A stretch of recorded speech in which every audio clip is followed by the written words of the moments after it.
آج ہمارے ساتھ موجود ہیں حامد میر صاحب، اور حامد میر صاحب کے حوالے سے سوشل میڈیا پر اور مین اسٹریم میڈیا پر بہت زیادہ باتیں ہو رہی ہیں۔ آج ہم ان سے جاننا چاہیں گے کہ یہ سارا ایشو کیا ہے اور اس پر ان کا موقف کیا ہے۔ ایسا بہت زیادہ پروپیگنڈا ہو رہا ہے آپ کے خلاف سوشل میڈیا پر، اور لوگ تو یہ کہہ رہے ہیں کہ جب طارق جمیل صاحب دعا کے لیے ہے اس وقت سے ہی آپ پریشان بیٹھے ہوئے تھے۔ پہلی دفعہ تو پروپیگنڈا نہیں ہو رہا نا۔ ہاں یہ تو ہے۔ دیکھیں سبوک صاحب، مسئلہ یہ ہے کہ طارق جمیل صاحب جو ہیں انہوں نے خود ہی بغیر کسی کے معافی مانگ لی، تو اس کے بعد تو مسئلہ ختم ہو جانا چاہیے تھا۔ لیکن کچھ لوگ جو ہیں انہوں نے رمضان المبارک کے مقدس مہینے میں نہ جانے کیوں یہ مناسب سمجھا کہ اس کنٹروورسی کو ختم نہ کیا جائے۔ تو مجھے تو اس کا فرق نہیں پڑتا، میں تو یوزڈ ہوں اس کا۔ زیادہ اس کا نقصان طارق جمیل صاحب کو ہو رہا ہے، اگر وہ اس سارے معاملے کے پیچھے نہیں ہے تو ان کو نقصان ہے۔ دیکھیں ہوا یہ تھا کہ آپ کو اچھی طرح پتہ ہے کہ یہ ایک ٹیلی تھون تھی وزیر اعظم ہاؤس میں، صحیح، اور ہمیں یہ کہا گیا کہ یہ بالکل ایک غیر سیاسی پروگرام ہوگا، اس میں آپ نے کرونا ریلیف فنڈ کے لیے ڈونیشنز جو ہیں وہ مانگنی ہے۔ تو اس میں مجھے جو سینیٹر فیصل جاوید صاحب ہیں انہوں نے کانٹیکٹ کیا، تو انہوں نے کہا جی کہ وزیر اعظم صاحب نے کہا کہ حامد میر کو ضرور بلانا ہے، کیونکہ اس کے ساتھ جو بھی ہمارا معاملہ ہے، لیکن یہ ہے کہ وہ شوکت خانم کی فنڈ ریزنگ ہو یا نمل یونیورسٹی کی فنڈ ریزنگ ہو، تو وہ ہمیشہ بڑا تعاون کرتا ہے، ایکسپیرینس بھی ہے۔ صحیح۔ تو ابھی کچھ مہینے پہلے دسمبر 2019 میں بھی شوکت خانم کی فنڈ ریزنگ تھی، تو وہ بھی بنی گالہ میں وزیر اعظم صاحب کی اپنے جو ذاتی رہائش گاہ ہے وہاں سے ہم نے ٹیلی تھون کی تھی، تو اس میں بھی میں شریک ہوا تھا۔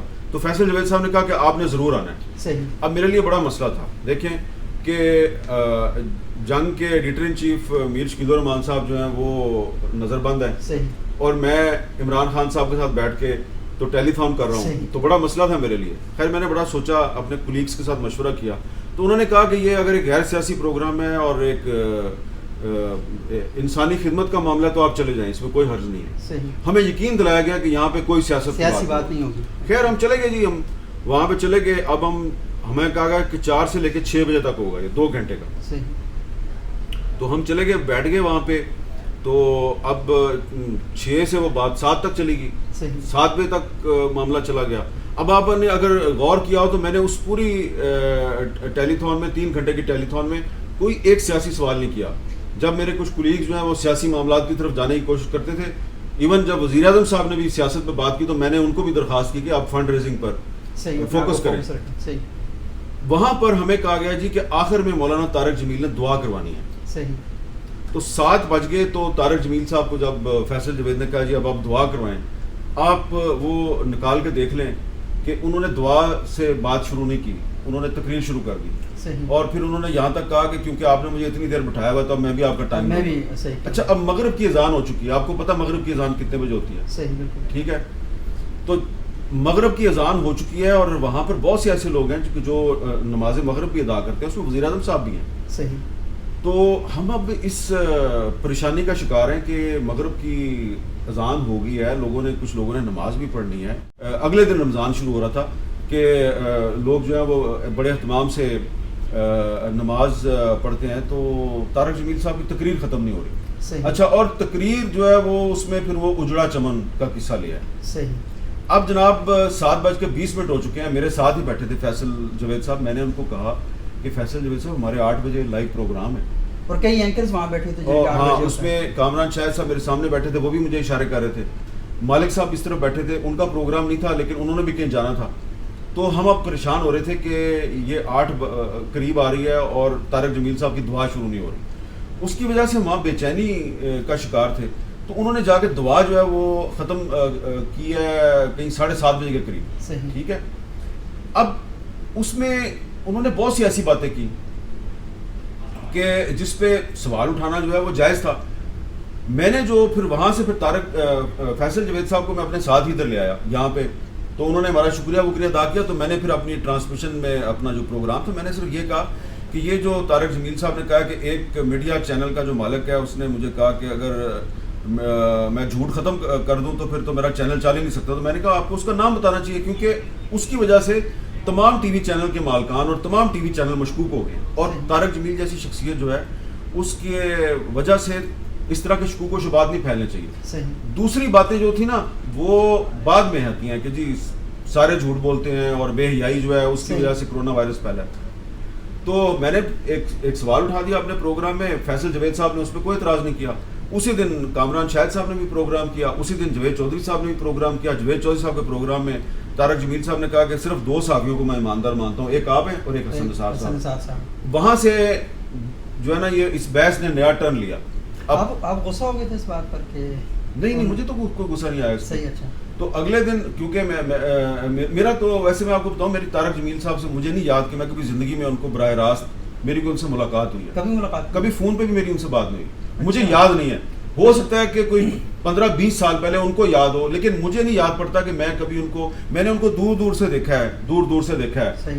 ایز اے صحافی میں اخبار کا ایڈیٹر بھی رہا ہوں, میں جیو میں بھی 17-18 سال سے کام کر رہا ہوں. میں دور دور سے دیکھا ہے کہ نواز شریف کی کابینہ کے اجلاس میں جا رہے ہیں, پرویز مشرف کے پاس جا رہے ہیں, عمران خان صاحب کے پاس جا رہے ہیں. میں بیگم کلثوم نواز کی میں نے نماز جنازہ پڑھی تھی, وہ نماز جنازہ انہوں نے پڑھائی تھی. اس وقت ان پر تحریک انصاف نے بڑی ان کے ساتھ وہی کام کیا تھا جو ابھی کر رہے ہیں. ہاں تو نہیں, ساری تحریک انصاف والے نہیں کر رہے, پتہ نہیں کون لوگ ہیں وہ, لیکن نام تحریک انصاف کا استعمال کر رہے ہیں. کم از کم تحریک انصاف والے ہمیں یہی کہہ رہے ہیں. تو اب اگلے دن طارق جمیل صاحب جو ہے وہ محمد مالک صاحب کے پروگرام میں آئے, ہم ٹی وی پہ.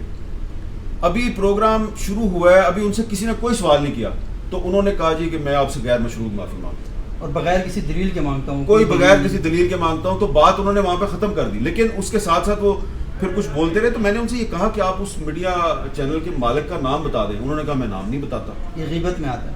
پھر محمد مالک صاحب نے کہا جی اگر آپ نے معافی مانگ لیا تو پھر بات ختم ہوگی. تھوڑی سی گفتگو کے بعد ہم نے بات ختم کر دی وہاں پہ. وہ جو مجھے لگتا ہے نا کہ جو انہوں نے غیر مشروط معافی مانگی ہے, ہم نے نہیں مطالبہ کیا, انہوں نے خود مانگی, اس پر کچھ لوگ جو ہیں وہ ان کی انا کو بڑی ٹھیس پہنچی کہ یار وہ یہ تو سچے ثابت ہو گئے ہیں صحافی. تو لہذا انہوں نے کمپین شروع کر دی ہمارے خلاف, اور ہمیشہ کی طرح بہت گندی گندی گالیاں دیں, بہت الزامات لگائے. میں نے زیادہ ویسے فالو نہیں کیا, مجھے BBC والوں نے فون کر کے بتایا کہ آپ کے خلاف کوئی ٹرینڈ چل رہا ہے کہ آپ معافی مانگیں. میں نے کہا میں نے کیا کیا میں معافی مانگوں. اچھا ویسے میں تو فالو کر رہا ہوں اور دیکھ رہا ہوں کہ مسلسل ایک پورا جو میدان جنگ ہے وہ کھڑا کیا. تو اس میں آپ مجھے ایک سوال کا جواب دینا جی, یہ بتائیں کہ وہ جس قسم کی زبان مولانا طارق جمیل صاحب کے حامی استعمال کر رہے ہیں, تو کسی عالم دین کے حامی رمضان المبارک کے مقدس مہینے میں جب اس طرح کی زبان استعمال کریں تو اس عالم دین کے بارے میں آپ کی کیا رائے قائم ہو؟ میری عالم دین سے زیادہ یہ ہے کہ شاید یا تو مولانا طارق جمیل صاحب کی دعاؤں نے اور تقریروں نے ان پر اثر نہیں کیا, یا الٹا اثر ہو گیا, یا انہوں نے کبھی ان کی تقریر سنی نہیں ہے میرا خیال. ہاں یہ 3 چیزیں ہو سکتی. اچھا میرے صاحب, لیکن جو بات طارق جمیل صاحب کر رہے تھے اور وہ یہ کہہ رہے تھے کہ پاکستانی میڈیا جھوٹ بولتا ہے. میں نے خود دیکھا کہ آپ کا ایک کلپ ہے بیگم نواز شریف کے ساتھ, اس میں تو آپ خود مان رہے ہیں کہ پاکستانی میڈیا جھوٹ بولتا ہے, ہم 10% زیادہ سچ بتائیں. دیکھیں نا, یہ آپ 10% آپ ایگزیکٹلی دیکھیں نا, یہ کتنی پرانی بات ہے, 10 سال پرانی بات ہے, تقریباً 10 سال پرانی. ٹھیک ہے, 10 سال پرانی. اس میں میرا خیال ہے وہ کسی پروگرام کا کلپ ہے. صحیح. تو اس میں جو مجھے یاد پڑتا ہے کہ میں نے یہ کہا تھا کہ ہم زیادہ سے زیادہ 10% سچ بول سکتے ہیں. ٹھیک ہے, یہ 2010 میں نے کہا تھا. اس کے بعد میں نے یہ بھی کہا ہے کہ اب ہم 5% پہ آ گئے ہیں. تو بھائی اسی لیے یہ جو آپ کرتے ہیں صحافیوں کے ساتھ, جو لوگ کرتے ہیں اور کرواتے ہیں, انہی کی طرف تو میں اشارہ کر رہا تھا. پرویز مشرف جو ہے اس نے تو ہم پر صرف پابندی لگائی, ٹھیک ہے نا, میرے پہ بھی پابندی لگائی اور بھی لوگوں پر پابندی لگائی. 2010 میں کیا ہو رہا تھا ہمارے ساتھ, جب بیگم نواز شریف جو ہے اس نے جب یہ انٹرویو کیا تو 2010 تھا, میرا خیال ہے اکتوبر کا مہینہ تھا. اس وقت کیا ہو رہا تھا, اس وقت الطاف حسین صاحب لندن سے بیٹھ کر اور انہوں نے پاکستان کے تمام ٹی وی چینلز پر اپنا ایک مارشلہ لگایا ہوا تھا, اور حکومت ہماری بالکل مدد کرنے کے لیے تیار نہیں تھی, کیونکہ MQM ہر حکومت کی اتحادی بن جاتی ہے, اور 4 گھنٹے کی ٹرانسمیشن. اور اس زمانے میں یہ ہوا تھا کہ کیونکہ میں نے عمران خان صاحب کو اپنے پروگرام میں بٹھا کر تو الطاف حسین کا ایک کلپ چلایا تھا, جس میں انہوں نے ہندوستان میں کہا کہ یہ جو پاکستان بنا ہے یہ غلط بنا ہے. تو اس کے بعد MQM والے جو ہیں انہوں نے کراچی میں جیو ٹی وی کو بند کر دیا. تو پیپلز پارٹی کی حکومت ہماری مدد کرنے کے قابل نہیں تھی, کوئی بھی ہماری مدد نہیں کر رہا تھا. اچھا, اور پیپلز پارٹی کی حکومت نے میرا اور جیو ٹی وی کا بائیکاٹ کیا ہوا تھا. صحیح. اور ہم بہت پریشر میں تھے, ہمارے اشتہار بھی بند کیے ہوئے تھے. اب آپ مجھے بتائیں کہ دھمکیاں آپ کو دے رہا ہے الطاف حسین بھی دے رہا ہے, پیپلز پارٹی کی حکومت بھی آپ سے ناراض ہے, ٹھیک ہے, اور جنرل پاشا صاحب DG ISI بھی ہیں, اور ان کے ساتھ آپ کی محبت تو ویسی بہت. تو اتنی زیادہ ہم پہ پریشر تھا, اور صرف ہم پہ بھی نہیں اور اوروں پہ بھی. تو میں یہ کہہ رہا ہوں کہ بھی ہم بمشکل 10% سچ بول پاتے ہیں, میں ابھی بھی اس پہ قائم ہوں, اور اب تو ہم اس سے بھی کم سچ بول پاتے ہیں, اس لیے کہ جب سے تحریک انصاف کی حکومت آئی ہے تو آپ چھوڑ دیں پاکستان میں کسی نے کیا کہا. جو ورلڈ پریس فریڈم انڈیکس ہے جو ابھی تھوڑے دن پہلے جاری ہوا ہے, اس میں پاکستان 3 پوائنٹ نیچے آ گیا.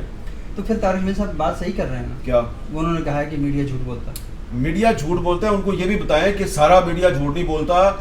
جو لوگ سچ بولنے کی کوشش کرتے ہیں ان کو گولیاں ماری جاتی ہیں. صحیح, بالکل, ٹھیک ہے, ان کو گولیاں ماری جاتی ہیں. 120 صحابی پاکستان میں شہید ہو چکے ہیں. اچھا, ان پر پابندیاں لگائی جاتی ہیں, جھوٹے مقدمات بنائے جاتے ہیں, لیکن وہ پھر بھی کھڑے رہتے ہیں. ٹھیک ہے, انہوں نے بات ایک مالک کے بارے میں کی ہے نا, تو مالک کا نام لینے کی ان میں جرت نہیں. آپ دیکھیں یہ جتنے بھی لوگوں نے پروپیگنڈا کیا ہے, جھوٹ بولا ہے, صحیح, وہ یہ نہیں پوچھ رہے آپ سے مالک کا نام بتائیں. وہ یہ نہیں, وہ کہہ رہے ہیں حامد میر تم معافی مانگو. حامد میر کس چیز کی معافی مانگے؟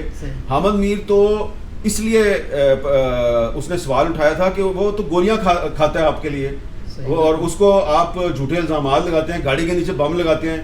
کیا وہ جو میری گاڑی کے نیچے بم لگا تھا اس کی ذمہ داری کس نے قبول کی تھی؟ اس وقت تحریک طالبان کا نام سامنے آیا. اس کا کون تھا ترجمان؟ احسان اللہ احسان نے بی بی سی کو فون کر کے ذمہ داری قبول کی تھی. صحیح, بالکل. مقدمہ درج ہوا, احسان اللہ احسان گرفتار ہوا. کسی نے اس سے پوچھا کہ تم نے یہ جو اعتراف کیا تھا کہ میں نے حامد میر کی گاڑی کے نیچے بم لگایا, تو تم نے کس کے کہنے پہ تم نے یہ اعتراف جرم کیا تھا؟ اور پھر وہ اچانک بھاگ گیا کسٹڈی سے. ٹھیک ہے, وہ بھاگ گیا. اب میڈیا جو ہے وہ بیچارہ بتا نہیں سکتا کہ یہ سارا کیسے ہوا تھا, کیونکہ جب میڈیا کچھ سچ بولنے کی کوشش کرتا ہے آپ گولیاں مار دیتے ہیں, آپ اندر کر دیتے ہیں, آپ الزام لگا دیتے ہیں. تو جب کوئی بول نہ سکے تو آپ کہتے ہیں تم جھوٹے ہو, تم جھوٹے ہو, تم جھوٹ بولتے ہو. تو صرف اتنا سوال کر دیا کہ جی جو باتیں آپ نواز شریف صاحب کے بارے میں کہتے ہیں وہی باتیں آپ عمران خان کے بارے میں کہتے ہیں, تو آپ ہر حکمران کی تعریف کیوں کرتے ہیں؟ تو آپ کو تکلیف ہو گئی ہے. تو میں نے جو بھی بات پہلے کی ہے, پہلے تو میں نے کہا تھا نا 10% میڈیا سچ بولتا ہے, اب تو اس سے بھی کم بولتا ہے, لیکن بول تو رہا ہے نا. لیکن آپ یہ بھی تو دیکھیں کہ بولنے والوں کے ساتھ ہوتا کیا ہے, اصل سوال یہ ہے. صحیح. اچھا میر صاحب, آپ پر جب حملہ ہوا تو اس کی ایک رپورٹ آنی تھی, اس ایک رپورٹ تو ہمارے سامنے آئی تھی, تو آپ کیا مطمئن ہیں کیونکہ ابھی بحث دوبارہ سے شروع ہو گئی ہے؟ کیا یہ جو رپورٹ آئی تھی آپ کے بارے میں؟ بھائی اگر میرے پہ جن لوگوں نے حملہ کیا تھا یا کروایا تھا, تو سپریم کورٹ کے 3 ججوں نے اس کی انکوائری کی, اور میں 3 دفعہ زخمی حالت میں ان کے سامنے پیش ہوا. صحیح, بالکل, ہم موجود ہیں. جن لوگوں پر الزام تھا وہ تو کمیشن کے سامنے آئے نہیں, اور پھر کمیشن کی رپورٹ بھی پیش نہیں ہوئی. اگر کمیشن کی رپورٹ آ جائے تو ایک مثال بن جاتی کہ یار اگر آئندہ سے آپ نے کسی کو گولیاں ماری تو پھر جو ہے نا وہ آپ کو سزا ملے نہ ملے, لیکن یہ ہے کہ دنیا کو پتہ چل جائے گا کہ یہ آپ نے کام کیا. تو وہ 6 سال کمیشن کی رپورٹ نہیں ہے, لیکن جب آپ سپریم کورٹ میں گئے, آپ نے وہاں جا کے اپنا مقدمہ پورا بیان کیا, تو آپ کے پیٹ کے اوپر پٹی بندھی ہوئی تھی. آپ تھے نا وہاں پہ؟ میں ساتھ تھا, آپ کے ساتھ کھڑا ہوا. اب دیکھیں نا, یہ اللہ معاف کرے, اللہ تعالیٰ صاحب کو سلامت رکھے, جب تک آپ کو گولی نہیں نہ لگے گی پیٹ پر, 1 نہیں 3 4, صحیح بات, اور اس پہ ٹانکے نہیں لگیں گے, اور پھر زخمی حالت میں آپ کو سپریم کورٹ میں جا کے بیان نہیں دینا پڑے گا, تو آپ کو سمجھ نہیں آئے گی کہ انسان کن حالات سے گزرتا ہے. میں جب پہلے مجھ پر مجھے بلایا نا سپریم کورٹ کے انکوائری کمیشن نے, تو کراچی میں انہوں نے بلا لیا مجھے. صحیح. اب اس وقت میری حالت یہ تھی کہ میرے یہاں سے ادھر سے لے کے اور ادھر تک ٹانکے تھے, اسٹیل کے ٹانکے لگے ہوئے تھے, اور 2 گولیاں بھی جسم کے اندر تھیں. تو ڈاکٹر نے کہا کہ کوئی ضرورت نہیں آپ کو کمیشن کے سامنے جانے کی, کمیشن کو کہیں کہ آپ کے پاس آ کے آپ کا بیان لے لیں, اور ہونا بھی یہی چاہیے تھا. لیکن مجھے افسوس ہے کہ مجھے جو سپریم کورٹ کے جو رجسٹرار آفس سے بتایا گیا کہ اگر آپ نہیں آئیں گے تو یہ کمیشن ختم ہو جائے گا. تو میں نے کہا کہ پلیز دیکھیں میں وکٹم ہوں, تو جج صاحبان سے کہیں کہ وہ آ جائیں, میں تو آ نہیں سکتا. انہوں نے کہا نہیں, اگر آپ نہیں آئیں گے تو کمیشن ختم ہو جائے گا. میں نے ڈاکٹر انعام پال کی مرضی کے خلاف فیصلہ کیا کہ میں کمیشن کے سامنے جاؤں گا, تو میں ویل چیئر پہ بھی نہیں بیٹھ سکتا تھا. مجھے انہوں نے اس طرح اٹھایا, اسٹریچر پہ ڈالا, کسی طریقے سے مجھے پہنچا دیا سپریم کورٹ کراچی رجسٹری. جب میں وہاں ججوں کے سامنے گیا, مجھے دیکھ کے پریشان ہو گئے. تو مجھے انور ظہیر جمالی صاحب جو چیف جسٹس تھے, انہوں نے کہا آپ کا تو خون نکلا ہے. میں نے کہا یہ خون اس لیے میرا نکل رہا ہے کہ ٹانکے ٹوٹ گئے ہیں, جو اسٹچز ہیں وہ ٹوٹ گئے ہیں, کیونکہ ابھی تو تازہ زخم ہے, تو اسٹچز ٹوٹ گئے ہیں, لیکن آپ میرا بیان ریکارڈ کریں. انہوں نے کہا کہ نہیں آپ کی حالت ایسی نہیں کہ ہم آپ کا بیان ریکارڈ کریں, ہم آپ کو پھر دوبارہ بلائیں گے, آپ جائیں. مجھے واپس بھیج دیا, صرف اس کام کے لیے مجھے واپس بھیج دیا, میرا بیان بھی ریکارڈ نہیں کیا. اب اس کے بعد پھر مجھے انہوں نے میں کراچی میں ہسپتال میں داخل ہوں. پہلی ہیئرنگ کراچی میں ہوئی ہے, میں پہنچ گیا, انہوں نے بیان ریکارڈ نہیں کیا. دوسری ہیئرنگ انہوں نے اسلام آباد میں رکھ لی اور مجھے اسلام آباد بلا لی. میں تو یہ سمجھا کہ یہ چاہتے ہیں کہ میں آؤں ہی نہ, ٹھیک ہے. اب میں وہاں سے جناب پھر میرے لیے کہ ڈبل ہو گیا, ایک ڈبل مشکل ہوگی کہ پہلے میں ہسپتال سے ایئرپورٹ جاؤں, ایئرپورٹ سے میں جہاز میں چڑھوں, جہاز میں پھر میں 2 گھنٹے جہاز میں رہوں, پھر میں جہاز سے اتروں. خیر میں نے کسی طریقے سے یہ بھی مینیج کیا. تو جب میں دوبارہ نکل رہا تھا وہاں سے تو مجھے ڈاکٹروں نے کہا کہ تمہارے پہلے بھی ٹانکے ٹوٹ گئے تھے, تو اب تم نے نا ایبڈومینل بائنڈر جو ہے نا وہ لگا رہے ہیں. اس کو کہتے ہیں, وہ پٹی نہیں ہے, وہ ایبڈومینل بائنڈر ہے. وہ ایبڈومینل بائنڈر اس لیے لگاتے ہیں کہ اگر آپ کا اندر کوئی زخم ہے اور سٹچز لگے ہوئے ہیں تو وہ بائنڈ کر کے رکھتا ہے, آپ کے جسم کو باندھ کے رکھتا ہے تاکہ آپ کے سٹچز نہ ٹوٹیں. بجائے کہ آپ میرے سے ہمدردی کریں کہ میں سٹچز لگے ہوئے جسم کے ساتھ میں وہاں پہ پہنچوں, آپ مذاق اڑا رہے ہیں. لیکن یہ سارے لوگ ایسے نہیں ہیں سبوک صاحب. مجھے جب میں آغا خان اسپتال سے نکلا تھا تو عوام کی اکثریت جو ہے جو سوشل میڈیا پہ نہیں ہے, انہوں نے میری بڑی سپورٹ کی اور مجھے کہا گیا کہ تم پاکستان سے چلے جاؤ, پاکستان میں تمہارا کوئی مستقبل نہیں. میں نے کہا یہ غریب لوگ جو ہیں یہ میرے ساتھ کھڑے ہیں تو میں پاکستان سے کیوں جاؤں. تو میرا جو اصل قصور ہے نا, جس کی وجہ سے یہ کچھ لوگ سوشل میڈیا پہ ابھی تک گالیاں دیتے ہیں, وہ یہ ہے کہ یار اس کو گولیاں بھی مار دی ہیں, یہ پھر بھی ٹی وی پہ آتا ہے, یہ پاکستان چھوڑ کے نہیں جاتا, اب اس کو اور تو کچھ نہیں کہا, اس کو گالیاں دو. بم بھی لگایا تھا گاڑی کے نیچے پھر بھی نہیں بھاگا. یہ مسئلہ ہے ان کا. اچھا مگر سر یہ باتیں ساری اپنی جگہ پر ہیں اور کچھ واقعات کے ہم خود میں نہیں شاہد ہیں. آپ تو بلکہ جب آپ پر خاتانہ حملہ ہوا اس وقت بھی آپ تو ایک ادارت پیشی کے لیے جا رہے تھے, ایک کیس آپ کے اوپر تھا تو آپ پیشی کے لیے جا رہے تھے. تو یہ مجھے بتائیں کہ آپ کے اوپر یہ بھی الزام ہے کہ جب ممبئی اٹیکس ہوئے تھے تو اس وقت پوری دنیا خاموش تھی اور آپ پر الزام لگایا جا رہا ہے کہ آپ اجمل قصاب کا دنیا کو بتا رہے تھے کہ یہ پاکستانی ہے, یہ پاکستانی ہے. اب اس میں میں چیلنج کرتا ہوں کہ آپ اس کا بھی کوئی انکوائری کمیشن بنا لیں. صحیح. ایک بہت محترم اور اہم شخصیت جو ہے اس نے کچھ ٹی وی چینلز کے مالکان کو اپنے سامنے بٹھایا اور کہا کہ دیکھیں حامد میر جو ہے وہ اجمل قصاب کے گاؤں چلا گیا اور اس نے اجمل قصاب کے گاؤں میں جا کے اس کے گھر کے سامنے کھڑے ہو کے, دروازے کے سامنے کھڑے ہو کے پروگرام کر دیا کہ یہ اجمل قصاب کا گھر ہے. صحیح. دیکھ کتنا غلط کیا حامد میر نے. وہاں پہ جو مالکان بیٹھے ہوئے تھے سب کو پتا تھا کہ یہ بات غلط کر رہا ہے. صحیح. میں کبھی اجمل قصاب کے گاؤں نہیں گیا, کبھی زندگی میں نہیں گیا, لیکن اب وہ شخصیت اتنی طاقتور تھی کہ وہ اب اگر غلط بیانی کر رہی ہے تو کسی ٹی وی چینل کے مالک کی جرت نہیں ہے کہ ہم کہیں گے جی آپ سے غلطی, اس لیے کہ ایک چٹکی بجاتے میں جو کیبل ہے کیبل پہ چینل بند ہو جاتا ہے. صحیح. اور جب چینل بند ہو جاتا ہے کیبل پہ تو آپ کی ساری محنت غارت چلے گی اور ٹائم فش ہو گیا آپ. تو یہ جو اللہ نے آپ کو طاقت دیا ہے اور اثر و رسوخ دیا ہے, آپ اس کا غلط استعمال کرتے ہیں اور آپ جھوٹ بولتے ہیں کہ حامد میر گیا تھا جی اجمل قصاب کے گاؤں کے سامنے. میں کبھی زندگی میں اس جگہ پہ نہیں گیا. صحیح. لیکن کیونکہ کچھ لوگوں کو بہت سے پرابلمز ہیں کہ یہ ہماری بات نہیں مانتا, ٹھیک ہے, بہت سی باتیں ہیں وہ میں کبھی بتا دوں آپ کو کہ کون کون سی بات وہ منوانا چاہتے ہیں تو آپ پریشان ہو جائیں گے. تو کیونکہ میں نیشنل انٹرسٹ میں کوئی بات ہو, پبلک انٹرسٹ میں بات ہو, مان جاتا ہوں میں فوراً. لیکن کوئی مجھے گن پوائنٹ پہ بلیک میل کرنے کی کوشش کے اور دھمکی دے گا اور میرے گھر کی جو خواتین ہیں ان کی جعلی تصاویر بنا کے سوشل میڈیا پہ لے کے آئے گا اور کہے گا کہ طارق جمیل سے تم معافی مانگو ورنہ ہم تمہارے یہ جو تصویریں ہیں اور تصویریں بھی غلط ہیں اس میں تو یہ ہم سوشل میڈیا پہ پھیلائیں گے ننگی تصویریں. تو میں تو معافی نہیں مانگوں گا ایسی صورتحال میں. اور جو لوگ یہ کروا رہے ہیں وہ میرا نقصان تو نہیں کر رہے, وہ تو اپنا نقصان کر رہے ہیں. اگر آپ مسلمان ہیں تو اللہ تعالیٰ آپ سے خوش ہوگا کہ آپ کسی کے گھر کی خواتین کا نام لے کے رمضان کے مقدس مہینے میں گندی گالیاں نکال رہے ہیں اور ان کی جعلی تصویریں بنا رہے ہیں اور سوشل میڈیا پہ پھیلا رہے ہیں اور مطالبہ کیا کر رہے ہیں, طارق جمیل سے معافی مانگو.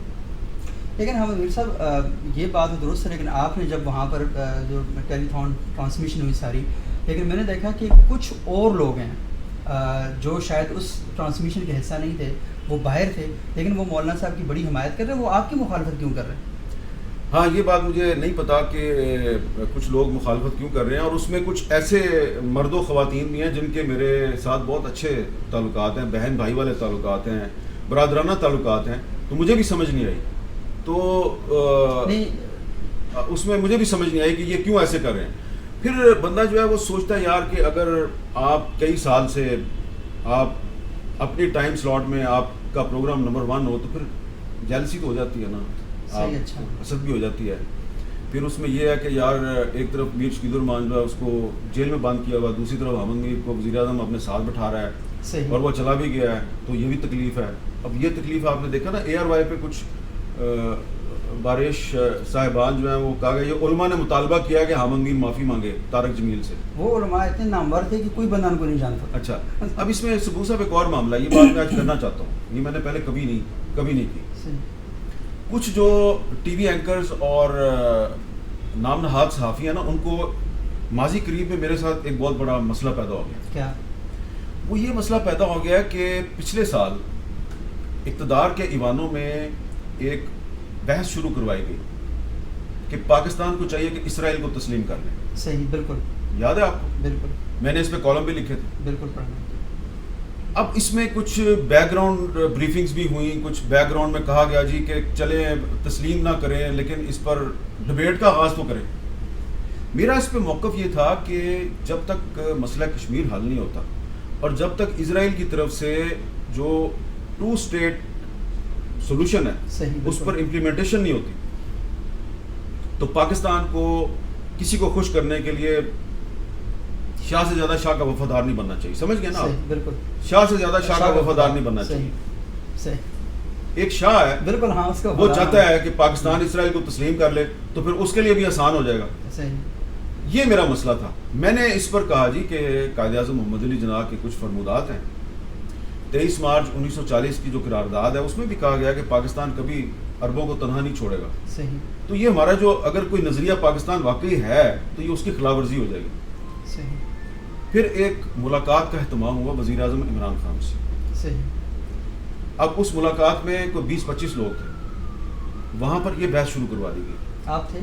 میں بھی تھا۔ اچھا، ٹھیک ہے، وہاں پر یہ بحث شروع کروا دی گئی اور ہمارے کچھ کولیگز جو ہیں، اینکر جو ہیں، وہ صحافی کی بجائے بن گئے مشیر، اور انہوں نے مشورے دینے شروع کر دیا جی وزیر اعظم صاحب اگر آپ اسرائیل کو تسلیم کر لینا تو پاکستان کے بڑے مسائل حل ہو جائیں گے۔ صحیح، اب وزیر اعظم صاحب جو ہیں وہ ان کی باتیں سنتے جا رہے ہیں، ایک مشورہ آیا ہے، دوسرا نے بھی وہی مشورہ دے دیا، تیسرے نے بھی وہی مشورہ دے دیا۔ میں اس طرح بیٹھا ہوا تھا لیفٹ سائڈ پہ وزیر اعظم کی، صحیح، اور میں نے دیکھا وزیر اعظم کے سر کے اوپر قائد اعظم کی تصویر لگی ہوئی ہے، اور میں بڑے غور سے دیکھ رہا ہوں کہ عمران خان کی باڈی لینگویج کیا ہے۔ صحیح، میں کیونکہ ان کو بڑے عرصے سے جانتا ہوں، مجھے اندازہ ہو گیا کہ عمران خان جو ہے وہ اندر سے تیار نہیں ہے اس معاملے کو، اور وہ ان سے ایگری نہیں کرتا، اور وہ چاہ رہا ہے کہ یہ بحث ختم ہو جائے۔ تو اب کیونکہ سارے مشیر بنے ہوئے نہیں، بحث ختم ہو جائے، بحث شروع کس نے کروائی؟ بحث تو اینکروں نے شروع کروائی، عمران خان نے تو نہیں شروع کی۔ صحیح، ٹھیک، وہ صحافی جو صحافی نہیں مشیر بننے کی کوشش کرتے ہیں انہوں نے بحث شروع کی نا، جو کہتے ہیں کہ میڈیا سچ بولتا ہے، صحیح، لیکن باہر آ کے انہوں نے کبھی نہیں بتایا آج تک صحیح، کہ جی ہم نے مشورہ دیا تھا عمران خان کو اسرائیل کو تسلیم کر لو۔ صحیح، تو میں نے پھر وہاں پہ کہا کہ جناب وزیر اعظم، یہ جو آپ کے سر کے اوپر تصویر لگی ہوئی ہے نا، یہ قائد اعظم محمد علی جناح ہے، یہ آپ سے بڑا لیڈر ہے، میرا لیڈر یہ آدمی ہے۔ تو اس نے جو 23 مارچ 1940 کو جو قرارداد منظور کروائی تھی اس میں یہ کہا تھا کہ ہم کبھی عربوں کا ساتھ نہیں چھوڑیں گے، ہم فلسطینیوں کا ساتھ نہیں چھوڑیں گے۔ اور پھر جب پاکستان بن گیا تو اسرائیل کے وزیر اعظم نے رابطہ کیا کہ آپ ہمیں تسلیم کریں، تو قائد اعظم نے اس کو کوئی جواب نہیں دیا۔ تو ہمیں بہت سوچ سمجھ کے فیصلہ کرنا چاہیے۔ میں ذاتی طور پہ کوئی بہت زیادہ نفرت نہیں کرتا یہودیوں سے، میں تو یہ کہتا ہوں کہ صہیونیت میں اور یہودیت میں فرق ہے۔ تو یہودی تو اہل کتاب ہیں، تو ورکنگ ریلیشن شپ میں کوئی فرق نہیں ہے، مسئلہ نہیں ہے۔ لیکن میرا موقف یہ تھا کہ اس صورتحال میں عمران خان جس پر ان کے سیاسی مخالفین یہودی ایجنٹ ہونے کا الزام لگاتے ہیں، آپ اس سے یہ کام کروانے کی کوشش کر رہے ہیں، تو یہ تو اگر اچھے طریقے سے وہ کرنے کی کوشش بھی کرے گا تو نہیں ہو سکے گا۔ تو عمران خان صاحب کو جب میں نے یہ کہا تو انہوں نے فوراً میرے سے ایگری کر لیا۔ اب وہ جن لوگ جو مشورہ دے رہے تھے کہ اسرائیل کو تسلیم کر لو، انہوں نے اپنی سبکی محسوس کی ہوگی کہ یار ہمارے سے اس نے اتفاق نہیں کیا عمران خان، یہ ہم سے یا حامد میر سے اتفاق کر رہا ہے۔ اور وہ اس وقت وہ اس کے بعد سے میں نے دیکھا کہ وہ تمام لوگ جو ہیں وہ کوئی موقع نہیں چھوڑتے کسی نہ کسی طریقے سے ویسے تو میرے سامنے من کرتے رہتے ہیں جی آپ ہمارے بڑے بھائی ہیں, آپ ہمارے سینئر ہیں, لیکن جب بھی ان کو موقع ملتا ہے وہ اپنا غصہ ضرور نکالتے ہیں کہ یار اس نے وہاں پہ عمران خان کے سامنے اسرائیل کو تسلیم کرنے کی مخالفت کی تھی اور ہم کہہ رہے تھے کہ اسرائیل کو تسلیم کر لو. اچھا وہ معاملہ وہیں پہ ختم ہو گیا. اچھا میں نے کالم میں لکھا, میں نے کہا جو لوگ اسرائیل کو تسلیم کرنے کا مشورہ دے رہے تھے میں ان کی نیت پہ شک نہیں کرتا, لیکن پاکستان کا معاملہ مختلف ہے. پاکستان دوسرے عرب ممالک کی طرح نہیں ہے جنہوں نے اسرائیل کو تسلیم کیا ہوا ہے. پاکستان کے ساتھ مسئلہ کشمیر ہے. تو اگر آپ اسرائیل کو تسلیم کر لیں گے تو فلسطین پہ جو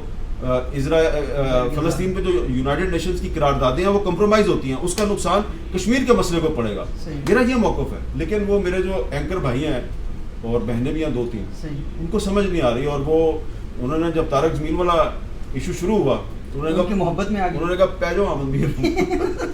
اچھا میرے صاحب آخری سوال یہ کہ عموماً آپ کے حوالے سے مذہبی ایشوز پر بھی بہت زیادہ ایکٹیویٹی ہمیں دکھائی دیتی ہے.